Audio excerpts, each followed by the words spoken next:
You might be asking yourself, what's looking? And maybe you've heard that it's awareness or consciousness or God or... But there is never ever awareness without perception or perception without awareness. There is never ever an observer without observed or the observed without observer. It is only language that makes it seem that there are two things, and what's going on is not even a thing. It is just simply and quite magnificently and most magically this uninterrupted symphony of perception and the simultaneous, inseparable awareness of it. It's a recognition. And I love that word recognition because it means re-know. It's like you already know it. You look out and there's this stream of sight, sound, taste, touch, smell, feeling, bodily sensation. And the instantaneous, inseparable recognition of it, not in the way of knowing in the conventional sense, like, oh yes, that is a cottonwood tree, but just the recognition of the sight, sound, touch, taste, feeling, sensation, without any effort or non-effort. This is all just streaming most magically. There is no source. There is nothing outside of it that's making it happen. It just happens all by itself, which is really amazing and fantastical, isn't it? So you've heard the inquiry, what's looking, who am I, what's going on?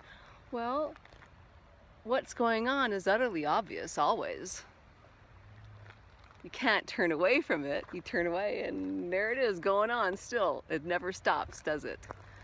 And so you try to find the magic, you want to capture it, and all grasping or trying to capture the magic merely creates the most painful sensation that you are separate from it.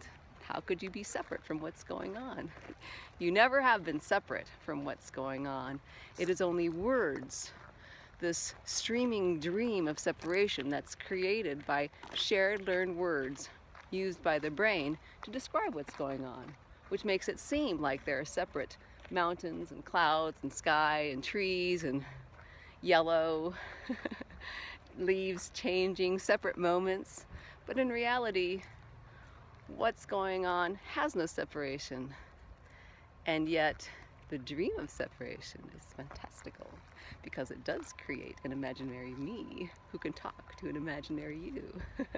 And it can create time, and we can see all the trees changing in the fall, golden and falling, and wind and sky and sea and love and beauty and wonder, all happening all by itself.